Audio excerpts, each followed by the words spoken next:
स्वागत है दोस्तों आपका हमारे इस यूट्यूब चैनल कन्फ्यूज़न 9.2.11 में।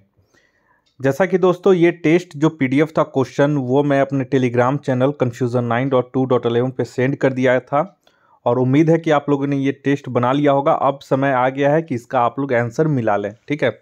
तो इस वीडियो के माध्यम से आप लोग आंसर मिला लें और जो पीडीएफ को सॉल्व नहीं किए थे क्वेश्चन को, कोई बात नहीं, वो इस वीडियो से सारे 1 से लेके 50 क्वेश्चन था इसमें, वो आप लोग इसका क्वेश्चन और आंसर साथ में देखते जाएं, ठीक है।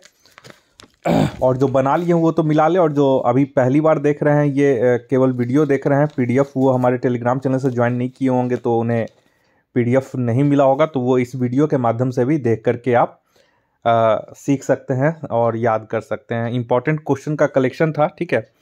कुछ इजी प्रकृति के थे और कुछ थे जो अच्छे क्वेश्चन थे और आए हुए क्वेश्चन थे, ठीक है। तो चलिए इसे मैं सबसे पहले जूम कर देता हूं ताकि आपको क्वेश्चन अच्छे से दिखे। चलिए पहला क्वेश्चन बोल रहा है कि निम्नलिखित वैदिक देवताओं में किसको पुरोहित माना जाता था, ठीक है। तो किस देवता को पुरोहित माना जाता था, तो यहां पे हो जाएगा ऑप्शन बी, बृहस्पति को। नेक्स्ट आइए क्वेश्चन नंबर 2 में, बुराबदूर स्तूप कहाँ स्थित है, तो ये हो जाएगा ऑप्शन बी, जावा में। तीसरा क्वेश्चन आइए, निम्नलिखित में से किसे द्वितीय ताजमहल कहा गया है, तो ये हो जाएगा ऑप्शन सी, राबिया उद दौरानी के मकबरा को द्वितीय ताजमहल कहा गया है। चौथे नंबर क्वेश्चन में ये, निम्नलिखित में से किसने प्रसिद्ध कुतुब मीनार के निर्माण में योगदान, यहां पे देखिएगा नहीं दिया है बोल रहा है, ठीक है। तो कुतुबुद्दीन ऐबक किसने शुरू किया था, इसने तो योगदान दिया ही, उसके बाद फिर इल्तुतमिश ने योगदान दिया और उसके बाद फिरोज शाह तुगलक ने योगदान दिया था। तो यहाँ पे देख लेते हैं, फिरोज शाह तुगलक है तो इसने योगदान दिया था। गयासुद्दीन तुगलक ने कोई भी योगदान नहीं दिया था, तो यही हमारा ऑप्शन सी इसका आंसर हो जाएगा। पांचवा नंबर में आइए, बोरा की अष्टप्रधान नाम की मंत्री परिषद थी, तो ये तो ऑप्शन डी हो जाएगा, मराठा प्रशासन में। 6 नंबर बहुत ही इंपॉर्टेंट है ये, अगर आप लोग नहीं जानते हैं इसका आंसर तो इसका आंसर आप लोग नोट कर लें, ठीक है। गलत सलत आंसर इसमें मत मारिएगा कंफ्यूजन में, ठीक है। यहाँ पे बोल रहा है कि निम्नलिखित में से किसने हितोपदेश का फारसी में अनुवाद किया था, बहुत ही इंपॉर्टेंट क्वेश्चन है, ठीक है। तो ये हो जाएगा ऑप्शन डी, ताजुल माली ने। और ये चीज़ इसमें याद कर लीजिएगा कि अकबर के शासनकाल में ये लिखा गया, अनुवाद किया गया था। और हितोपदेश का फारसी में किस बुक के नाम दिया गया था, मतलब किस बुक के नाम से फारसी में अनुवाद किया गया था, तो इसका नाम था मफरी उल कुलूब, ठीक है, मफरी उल कुलूब, ठीक है। तो ये 2-3 पॉइंट इसमें याद रखिएगा। 7वां नंबर में आइए, बुरा निम्नलिखित में से किसने स्वयं को हिंदुस्तान का तोता कहा, तो ये हो जाएगा ऑप्शन सी, अमीर खुसरो। नेक्स्ट बोल रहा है कि भगत सिंह का स्मारक कहाँ स्थित है, तो ऑप्शन देख लेते हैं हम लोग।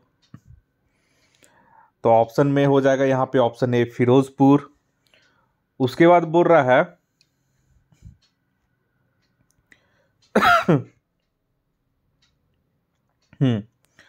उसके बाद 9 नंबर क्वेश्चन बोल रहा है कि निम्नलिखित में से किसे भारत में साम्यवाद का उच्चतम पुजारी कहा गया है, तो ये हो जाएगा ऑप्शन ए, जवाहरलाल नेहरू को।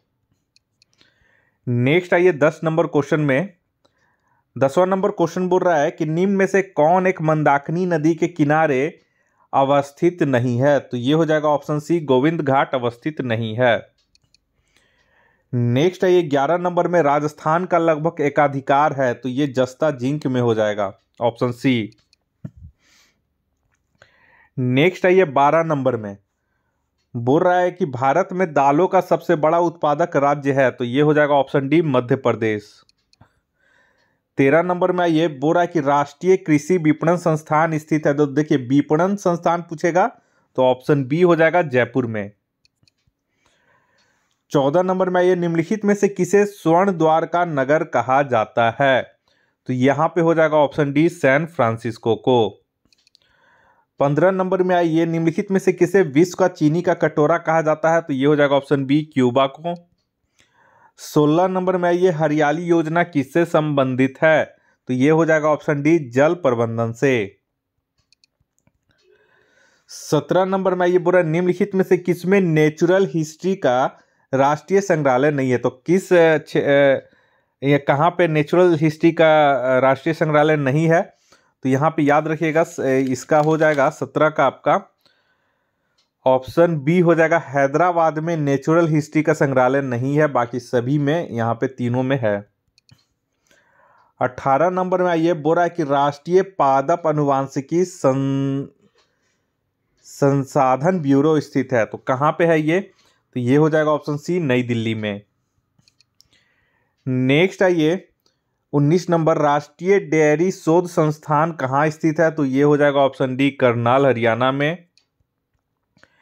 20 नंबर में ये जारवा जनजाति के लोग जो हाल में चर्चा में रहे कहाँ के निवासी हैं। तो ये हो जाएगा ऑप्शन डी अंडमान निकोबार के।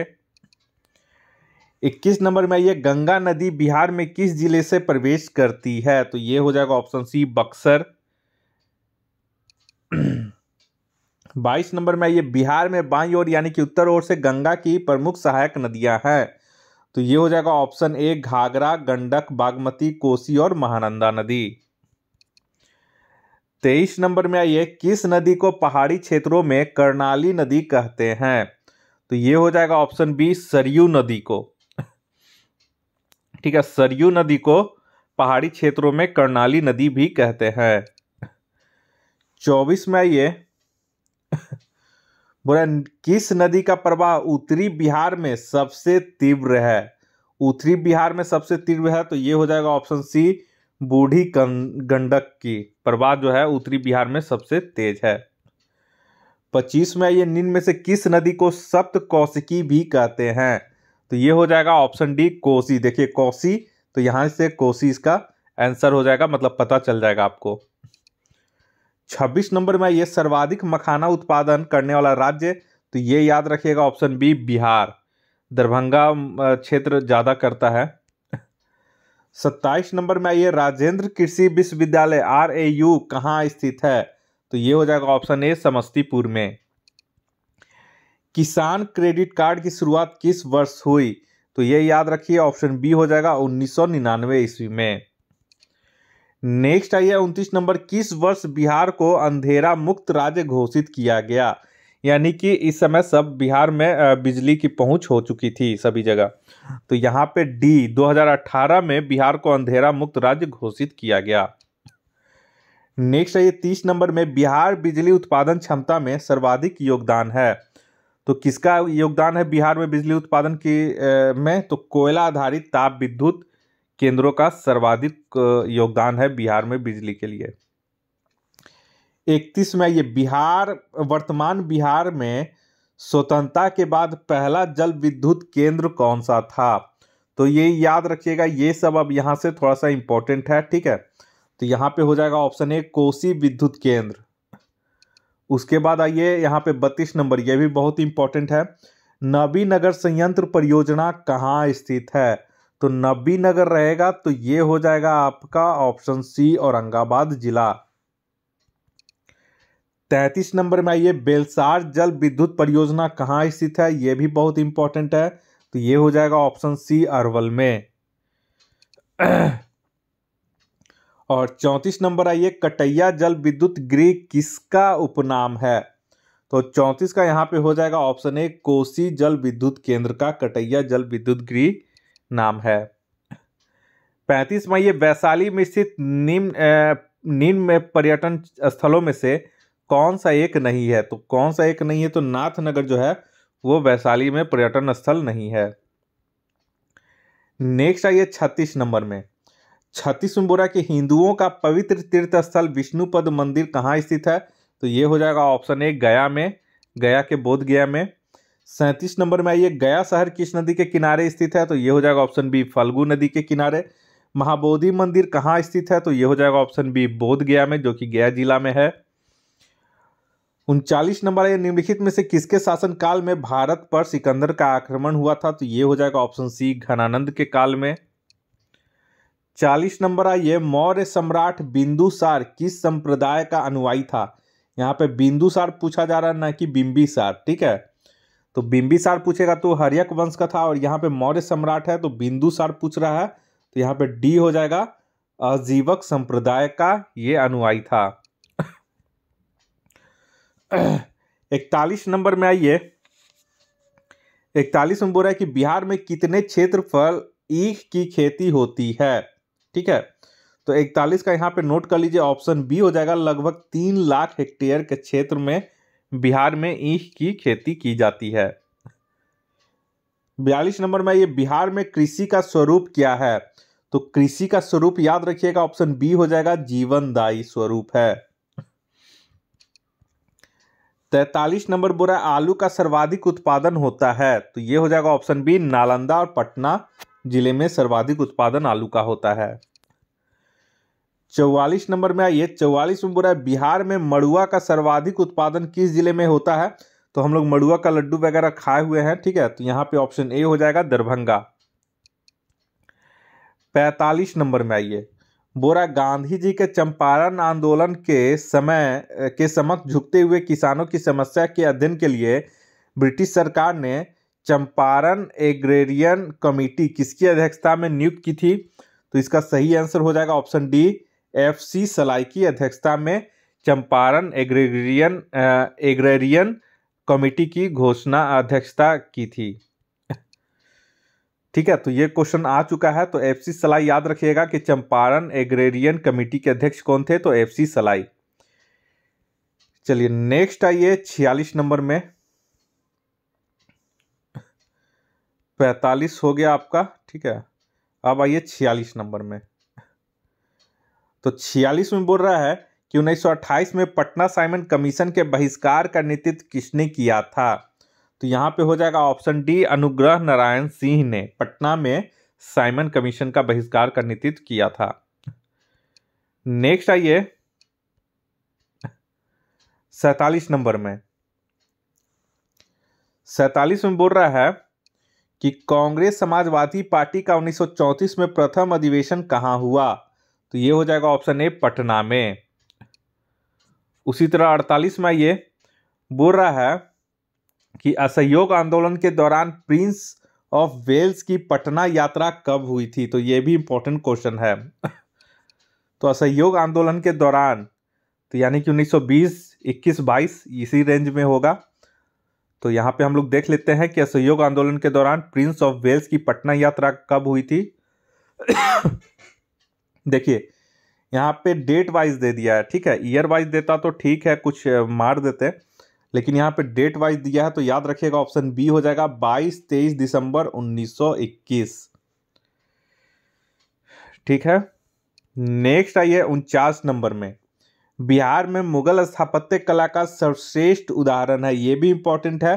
तो यहाँ पे ये याद रखिएगा, मुगल स्थापत्य कला का पूछ रहा है, तो ऑप्शन ए हो जाएगा, पटना स्थित संगी मस्जिद जो है वो मुगल स्थापत्य कला का सर्वश्रेष्ठ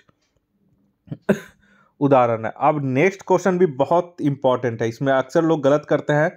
50 में पूछ रहा है कि निम्नांकित में कौन बिहार का प्रथम नायाब नाजिम था। क्वेश्चन याद कर लीजिए, नोट कर लीजिए कॉपी में। निम्नांकित में कौन बिहार का प्रथम नायाब नाजिम था। ठीक है, तो इसका हम आपको ऑप्शन दिखा देते हैं। तो देख लीजिए यहाँ पे इसका ऑप्शन आ चुका है। पहला है राजा सिताब राय, दूसरा है सुजलाम खां, तीसरा है अली गौहर, चौथा है राजा राम नारायण। तो बहुत सारे लोग राजा सिताब राय मार देते हैं पहला में, ठीक है, लेकिन ये गलत है। ऑप्शन डी हो जाएगा, राजा राम नारायण जो थे वो पहले जो थे वो बिहार का प्रथम नायाब नाजिम था। इन्हीं को बनाया गया था, राजा राम नारायण को। ठीक है, तो ये आपका यहाँ पे 50 नंबर क्वेश्चन कंप्लीट हो चुका है।